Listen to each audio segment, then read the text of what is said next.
think we now recording. Yeah, recording. All right, so just as a formality, since we are recording, I'm Karen Menard, the chair of the Park Commission, and I need to do a quick roll call to confirm that everybody's here and they can actually hear me. So Susanna Jewell. Here. John Palumbo. Present. Kayla. Here. And Jack, are you there?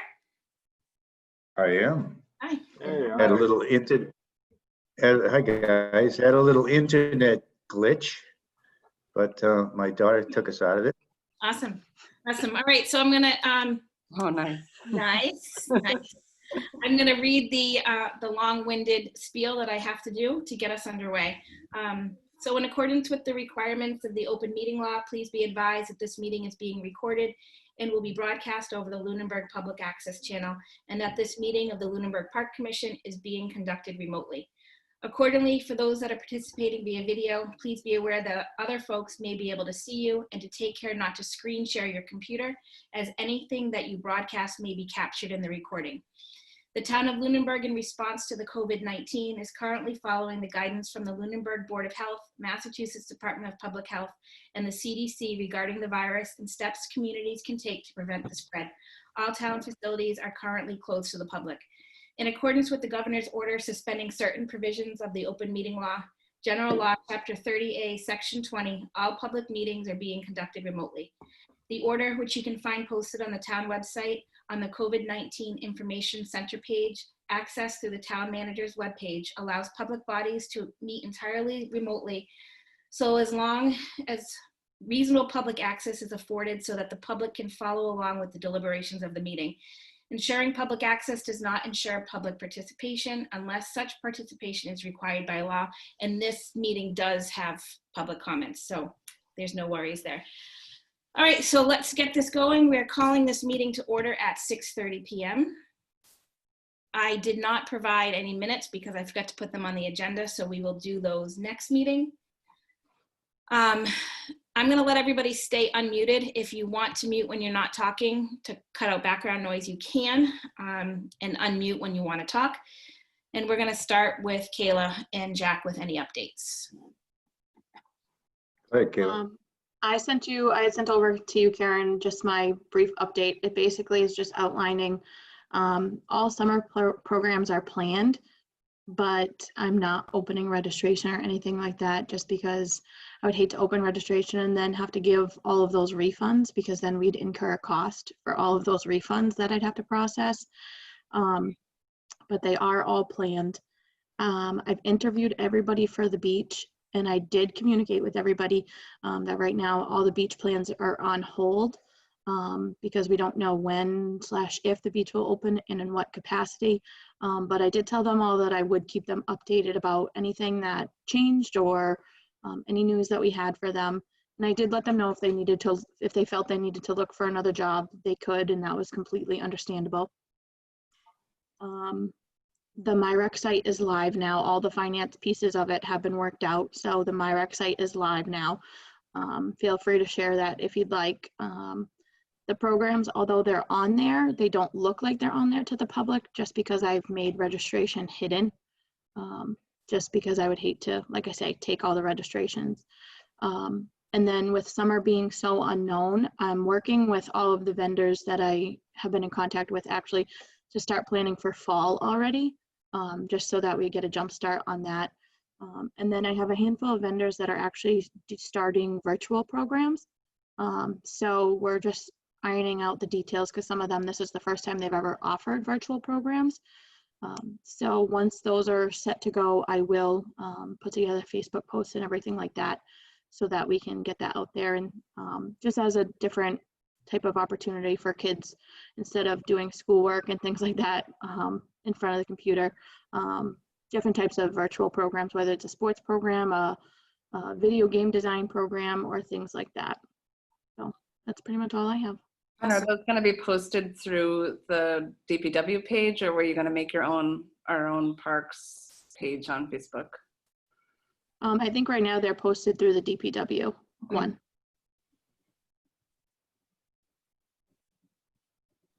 Okay. Did you guys, so you only sent that list of programming over to me? Yes. Okay. Sorry. That's okay. Does anybody need to look at it right now? I mean, I can screen share it, but I don't, probably not. The only thing I can, my only comment on the programming, Kayla, and this actually isn't a question from the programming that you have now, it's from the spring programming, is that Lunenburg Youth Soccer starts at age 3 and they go from age 3 and up. So I guess I just wouldn't want our programming to conflict with what they're offering. I don't want to play a game of, we ended up with, we don't have enough and they don't have enough because everybody signed up for 2 different, everybody went 2 different directions. Do you know what I mean? Yep. I guess that would be my only comment on any programming. Okay. So, Jack, do you have anything?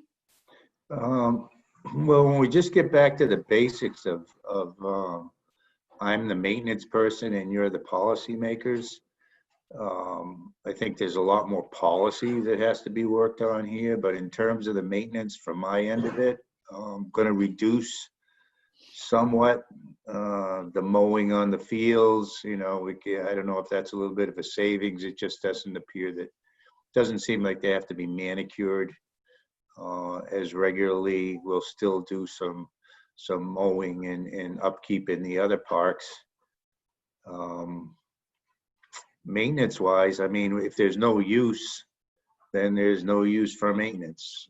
In terms of closing the parks, physically closing them, we've done that with signs and things on the website. And of course, Heather, it gives her update on that. We haven't as a group, or you haven't as a group, closed the fields per se.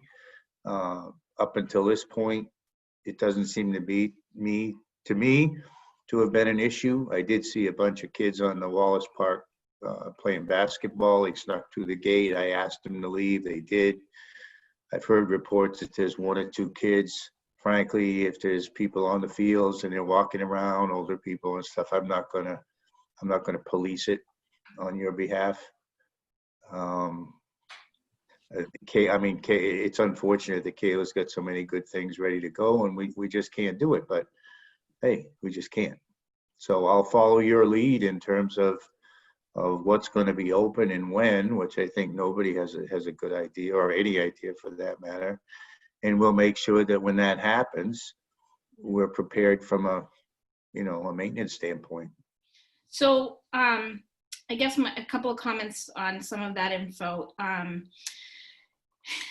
It would be my hope, and Susanna and John can weigh in, that if miraculously everything gets lifted and things go back to relatively normal, and I highly doubt that they will, but if they do, that we would move ahead allowing the groups that were supposed to use it in the spring, who have decided to postpone their season to the summer, to also use it without having to necessarily come back to us. Okay, there you go. Without having to come back to us, because I know there was some talk in some other towns that their Little League programs may get pushed into the summer. And if that happens here, I would assume that the Lunenburg Little League would want to get onto our fields, and we would probably allow that. So I guess I'd be deferring to Kayla on that stuff as to when we open, or when the governor lifts the restrictions and we're able to be open, that Kayla will make some decisions, because I'm sure they're going to want to get out there sooner than later. My other question is towards you, Jack, is that if we end up not opening any fields for the summer, should we start looking at some of the maintenance of the fields? Like, I know we've talked about Fitzgerald Field, the outfield being in pretty rough shape. Should we be looking to make those improvements while nobody can get on those fields, or while we're in this situation? Great question. In fact, a prime example of that is what's not under our jurisdiction, which is that football field that's right off the road at the entrance of the high school. Yep. I'm kind of trying to figure out a way to respectfully talk to the superintendent and have them top dress those bare areas. That's exactly what you're talking about. So I think there has to be some decision made on Fitzgerald as for the expected use. I could get prices on redoing all the grass in the outfield, if that's something you'd like to explore. It certainly would be the timing would be perfect. I think if we were to start that project, then we would just close that field for the season, regardless of what happens with the health situations. The one project I would like to, major project I would like to do and complete is the demolition of that the old bathrooms at Marshall. Yeah. I know we've talked about that for a while, and you know, there's some talk about finances and what's available and what's not, but I heard from Joe Ruth last week through email that there were a couple of young couples hand in hand going up there, and my inside story tells me that they go up there and do what young kids do, and it's a mess. So I think from a maintenance perspective, take care of that, get that out to bid and take care of that. The other fields are in pretty good shape, but maybe the discussion of Fitzgerald is something I wouldn't just go ahead and do it as a maintenance issue, maybe something you'd want to weigh in on as to the future of that field. Do we want to bulldoze the diamonds and make it all loom? Do we want Kayla to get some prices on artificial turf? I know that's at one end of the spectrum. Do we put loom and seed and bulldoze and put a new grass field in the outfield? These are things that you guys need to weigh in on. Has anyone talked to Little League or any of the baseball people at all about where they're at if sanctions get lifted, or not sanctions? I haven't heard anything. Right now, the talk, because I do the softball in town. The talk, it's kind of like, even if the governor lifts it on May 18th, what would the optics be of, hey, let's start doing softball, but they can't go to school, but we have 20, 25 kids on a field, right, while the schools are closed. So I don't think anything is going to start. I know this for the North Central Mass softball that we're in. We're looking at starting in the end of June and then starting games after July 4th. It's kind of a short season, July into August, early August, and then end maybe 5 or 6 weeks, something like that. I can't speak for Little League because we're a different thing, but I don't see them starting before we do. So I would think end of June at the earliest. Right. Okay. Don't you think a lot of things have to happen politically before it even? Yeah, but I think the big thing, even if the governor said go ahead, the fact that all the schools are closed, it would just be a really bad look, I think, to put 25 kids on a field, parents in the stands, when this is so they can't be in school, but they can be on a field. That's just a bad message. So, and would they participate? Would we? That's the other thing. I mean, there might be parents that hold. I'm sure there would be a lot of parents that hold their kids back. I don't think, at the very earliest, I think it would have to be after school, and obviously after the governor gives the all clear. But I think it would have to be like, a few weeks after he gives the all clear, before, this whole thing can start. So I'm thinking end of June for practice, maybe that last week of June, and then games start after the 4th, something like that. At the that would be like a perfect scenario. I think if it's delayed, then too much later than that, I don't think we'd even have a season. Okay. And then the commission, I mean, it's really at your discretion. No matter what the governor says or the town manager says, it becomes your decision as to whether you think it's I don't know if worth it is the right term, if it's the right decision. So you guys have to be ready to make a decision if and when that time ever comes. Is it going to be June, July, August? So we could just say now or soon that we want like a specific field closed until September 1st or something, no matter what happens. It's your policy. You control the use of the field. Can we say how many people can be at the field? Like Marshall Park, for example, like, so many, well, the players are the players, but like you know, the fans have to be a certain distance apart. I mean, I don't know how the sports are gonna look. I don't think we're gonna have to do any of that. I think the governor's gonna do it for us. Okay, Honestly, right. because I don't see it lifting much past 50 people over Yeah. the No, I don't No. either. And I think that's gonna extend, past you that. know, To yeah. September.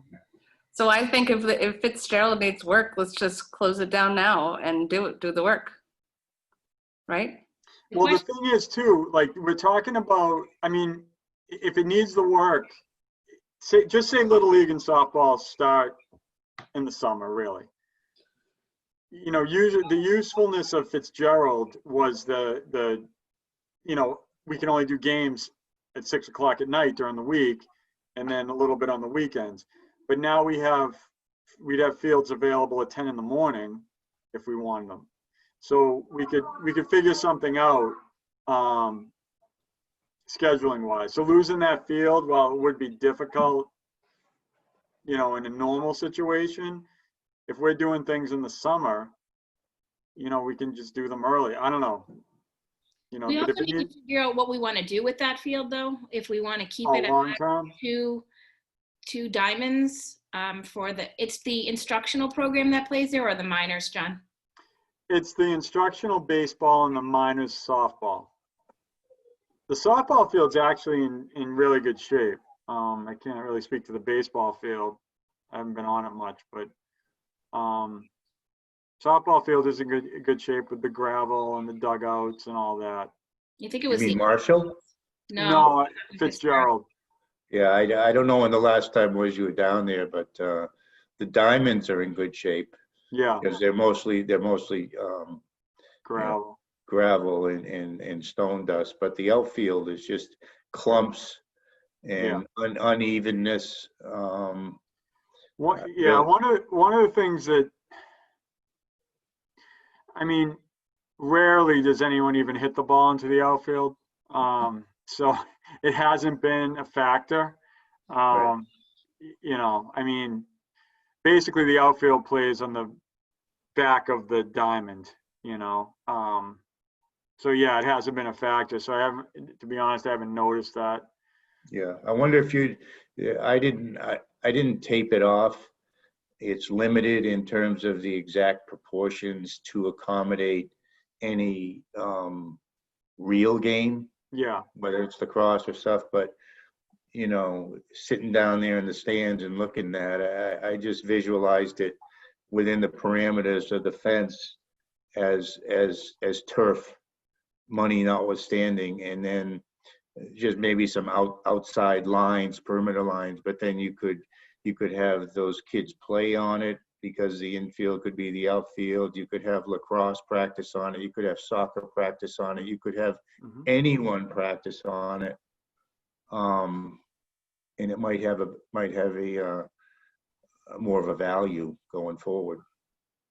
But that's just, you know, I know you respect my opinion, but that's not my choice to make. I just want you to, I want to throw it out there in terms of down the road as you look at a reconfiguration of all the fields. Okay. I like that idea. A flex space for all the sports. Yeah, I mean, Pop Warner, we could rent it out. You know, if lacrosse, I mean, anybody who's been around the school and the high school sees that, you know, there's people in every corner of the turf. Yeah. The one thing, you know, unfortunately, it wouldn't be any good for track, Yeah. but which could always use a field, but it would just, you know, it would be invaluable for anything else, friggin' picnics. I mean, anything. Stuff's bulletproof. Okay. So we can put some thought into that and try to make a plan.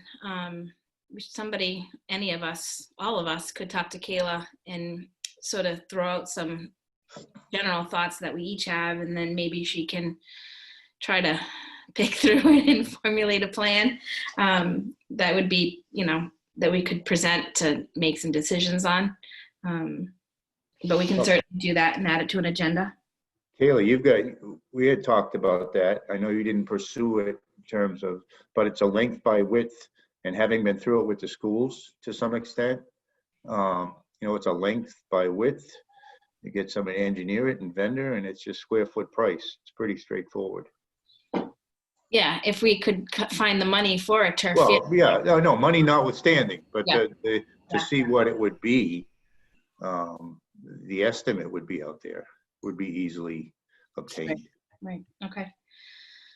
All Well, right. there's levels of that, like anything else, right? I mean, because it's not a high school field, you know, I mean, I think it's less if you line it, if you leave it unlined, Mm-hmm.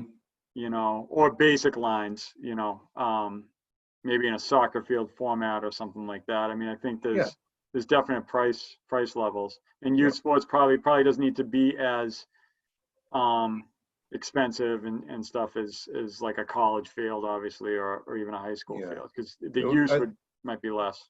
Yeah, when we were going to redo the turf field, I was able to sit in on all those meetings, and you know, the length of the blades, if you will, the infill. There were some options. Typically, the subsurface is about the same, but I don't remember a lot of it. But you're right, John. It could be different levels of quality. Yeah. But I like the idea, because you could put like a diamond, you know, in the corners, a turf diamond, and then during the spring it can be used as that, but immediately converted to soccer. And the other thing too is, and we know this around here, the weather's pretty miserable, and you know, that would be a nice spot for like the high school varsity to go down and play on, you know, before the young kids start, so they'd have a spot to go down there and use. And then when the games start for the younger kids, you know, it's still raining a lot in April, and that would be a nice, you know, a nice place for them. You could have pitches and catches. I mean, it could be. We wouldn't want to overcharge, but it could be sort of a rental property for us. You know, to defray. You'd have you'd have like other towns would be dying to get on it, you know, because it's at a premium, like outdoor space for baseball and softball, lacrosse, it's at a premium. Yep. Something to think about. Yep. All right, excellent. All right, our one and only agenda item is the summer beach season. As Kayla had mentioned, she has interviewed everybody but one, I think, right, Kayla? Did you mute yourself, Kayla?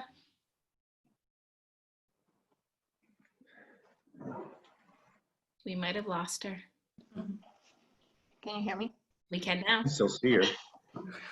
Yeah, the one came in at the end of last week, and Julie forwarded it to me. And Julie and I had talked, and I'm still going to interview them just so that it's fair across the board. Okay. But I will tell them when I'm setting up the interview, you know, the same as I've told everybody that's already been interviewed, that it's on hold right now. And is it a lifeguard position? Yep. Okay. All right. So the big question, and I had talked to both Kayla and Jack last week, was there's two ways we can approach the summer season. We can blast full forward ahead like we think it's going to open, or we can pump the brakes big time and take a more laid back approach that we've never done before, because we've always had to open things up for beach passes and get swim lessons going and hiring done and all that kind of thing. So there's that laid back wait and see approach, and there's that full blast ahead like we're opening, you know, sometime in June approach. My thought is we should take the laid back, let's hold everything approach. If we open, and maybe this would be the summer to test some different ideas of, you know, if we can only be open for 3 or 4 weeks, is it even worth selling beach passes? Is it even feasible to sell beach passes? And can we still get staff if we don't hire until later in the season? I would just hate to hire all these people, have them think that we are going to have jobs for them, right, and then not open. And my gut instinct right now is that we are not opening at the end of June. I question whether or not it will happen at all. And I don't think it will happen at least through the middle of July, if at all. So I don't know if you two have any thoughts on that, or what you think our approach should be. Well, I like the laid back approach. It just, what happens if everything's lifted and it's a super hot July? Like, are we going to be able to be, are we going to be able to have anybody on the beach, or will we just have to close down because we won't have a lifeguard? So Is there a candidate that is interested in, I mean, is Jen Nass the candidate that's been chosen, or? she was our only candidate for beach coordinator position. I don't know if she would be searching for employment elsewhere. It would be a question that Kayla could certainly ask of her. Yeah. And then in order to hire, it has to go from us to the Board of Selectmen. Right. I would think that could happen fairly quickly if they know that we are trying to get this done and they're not going to wait for a huge opening in their schedule. Yeah. I would think if we gave them enough notice, a day or two before their meeting has to be posted, that they'd be able to fit us in. So we couldn't just hire her or get that approval, I'm sorry, ahead of time, so that we are just ready to roll in the event that we are allowed to open a beach? Then I think my concern is that the lifeguards, the other lifeguards, we had a few of them, a few new people, that they're going to not look for a summer job thinking that they've been hired and we're opening, and then it doesn't happen. And there could be other groups that are able to open before we are. There could be, if the governor lifts restrictions and says no more than 10 people can congregate, some of the private health clubs might be able to do a swim lesson program for 10 kids at a time with no parents, and a lifeguard would be needed for that. So I would hate to have them feel like we're promising them a job when it may not come to fruition this year at all. Right, I hear that. I just am thinking of the couple of people, the in-town regular beach people. I'm just guessing might not be looking for other work over the summer. I don't know. I like the laid back approach, but it would be nice to have be able to pivot if and when we get the opportunity. Probably need a 10-day, unless it happens that last, although I say that, and the Board of Selectmen may not be meeting, if it was to say open the middle of July and we saw it coming, they may not be meeting early July because it's the 4th. Yeah. Have you had any other thoughts on this, Kayla or Jack? Just what we spoke about before, Karen, and again, it's your decision, the decision of the commission, but I would rather just plan on not opening, and then if things work in a positive vein, shuffle around and try to find people. I think there are at least 2 or 3 people there that aren't going to look for employment that would be readily available. And then we say, well, where are we in the summer with beach passes? And maybe they pay something at the door, or maybe they don't pay. I would rather opt for that, and we can shuffle and get the beach ready. I would rather opt for that than commit people to buying beach passes and saying to people that, well, we may have a job, you may not have a job. And of course, the people that are buying beach passes now, that's going to be a huge issue. They get the passes, the beach isn't open. But just keep everything closed until you guys are comfortable. And then if there's a comfortable day when we think we can open and we can get it passed through the Board of Selectmen and the beach is ready and it's still a viable option, then you have a decision to make. How many lifeguards do we have? We have X amount. So that means we can have X amount of people. We can sell those beach passes. We can have a bucket and take money at the door, for heaven's sakes, Yeah, I definitely think we should not be selling beach passes, for sure. No. Yeah, I agree with that. Yeah, and I think what about swim lessons and stuff? I mean, Well, it's the same. The beach is open or it's not, right? no, I know, but like, same thing with that, like people just pay, we set a schedule, people pay, and that's it. But it might be there might be short notice, I guess is what I'm trying to say on that, Well, it may right? have to be in the past, we've always had swim lessons shortly after the beach opens, and we run 2 sessions back to back. Right. If the beach does open and swim lessons can happen, then it may have to be at the tail end of the season versus the beginning. You know, my other thought on it too is, as we sit and talk about it, is that even if we do open, I think that there's going to have to be some policy and decisions put into place on how the beach is going to operate, especially if there's still restrictions to the number of people that can congregate in one area. You know, if they expect, you know, they want people to give still 6 feet between everybody, how do you make that work? We have one, currently, when it's the way it's open in the summer, is we have one door in and we have one door out. They're the same door. Yeah. So, you know, we'd have to put some thought into that, on how to make it work. So if we do open, I think we'd have to have another meeting anyway to work through those details and then go to the Board of Selectmen. So I think at this point, it would be my thought that we just stay the course with staying closed. If the restrictions, I think we're going to have a little bit of lead time on the decision. I mean, the governor announced earlier this week for a decision that was supposed to, you know, we were supposed to lift some restrictions on Monday, and he gave almost a week lead time on that. Mhm. So we'd have a little bit of time in there to be able to get a meeting on the books and get it going if we needed to. But again, just looking at the recommendations that are coming down, looking at the different phases, I think I think it would be a better idea just to stay the course, stay closed, and make those decisions last second if we think that we can open, even if it's for a couple of weeks. If we can bring, if any of those people, if our beach coordinator and a couple of lifeguards are available, even if they've taken another job and they want to work, we can say to them, well, what's your availability? And we could build a schedule around what their availability is, just to be open so that folks can get out and get swimming in. I can also always go down. I do have my lifeguard certification, and I can easily recert it very quickly.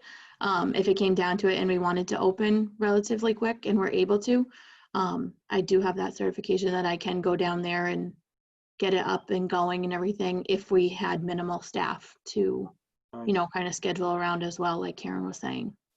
And I think it Ignacio definitely has should his too, right? be the responsibility of the commission to go down there and give swim lessons and hang around on the beach and what. Well, I know, I was going to say, I know Dave Passios, he's Mr. Everything. I'm sure he's got his lifeguard. He's not Oh, on. there's he's no not on question. anymore. The finance. There's no question. Dave Rogers will be down there with Awesome. Awesome. Yeah. Perfect. with his Speedo on. What are we even worried about then? So, I think everyone is going to have a pretty. It's going to expect this year to be clumsy all around for sports and for whatever. I think there's going to be some grace, and it's going to be clumsy. Yeah. Yep, absolutely. Kayla, can we figure out something that can be put on the website under the beach section, you know, summer 2020, that sort of says, you know, I don't know, something, because you know somebody's going to go looking for something, expecting everything to open up as normal. So that would be great if we can do that. I don't think we need to make a motion or anything on that because we're not really changing anything. I think we just stay the course. I think we all agree on that at this point, unless somebody feels differently. Oh, that's my thought. All right. So that's great there. I think the only other thing was, do we want to schedule something now, or do we want to just wing it and see what happens over the next 3 or 4 weeks and maybe do something at the end of May if we need to? Does anybody? I'd say wing it, unless you feel differently, Kayla or Jack. I think that is the best approach. I mean, there's not going to be any new developments coming from us anyway. It'll be from the governor. Yeah, I think everybody will be aware of what politically, statewide, what's happening. Right. Kayla, has anybody from the Phillies been in touch with you about what their season's going to look like? Because they're really the only ones that weren't slated for the spring, that were only slated for the summer. Just Joe. Him and I have been going back and forth, and kind of playing it by ear, and seeing, you know, he's just kind of waiting to get the okay that if and when they can get on the field. And he's actually the only one that I heard from. I never even heard from Little League before all of this happened. Right. Little League, I just got a text message. Little League did cancel their World Series and all the tournaments. So this is the National Little League. Right. So, I mean, that's probably a good indicator that, you know, this thing is going to go deep into the summer and we may not even have it. So. Okay. All right. So let's wing May. I clearly know how to get a hold of everybody if we need to schedule something in May. Dave jumped off. I was going to ask him for a date. We have elections June something. Anybody? So this could be your last meeting with us, John. Yeah. Sorry. No, that's Thank you, okay. everyone. No, thank John, you. you're leaving? Yeah. Too much pressure. I was a 1-year guy. Yeah, that's a lot of pressure. I can It is, understand. yeah. We Yeah. appreciate the help that you gave. It was, you know, it's great to have somebody on the board that's willing to step up and, you know, give us some different angles. That's great. Thanks. So I appreciate it. So if we don't see you again, thank you very much. You're welcome. Thank you. I enjoyed it. And if we do meet at the end of May, you will have to join us because I don't think elections are until June. I will be Not here. my dates, I'm not You even know what? sure what today is. Maybe I'll be like Dave and just show up. Yeah, That works too. public comment. Yeah, public commenter. All right, so I will take a motion to adjourn at 7:06 p.m. Second. Second. Well, who's making the motion? Oh, I'll motion to It's adjourn. my last motion. Come on. Oh, go ahead, John. All right. Oh, do you want me to? All right. I motion that we adjourn at 7:07. Susanna seconding. Second. All right. All in favor of that? All right. Aye. All right, we are done, folks. Thank you so very much. All right. Thanks, everyone. Thanks.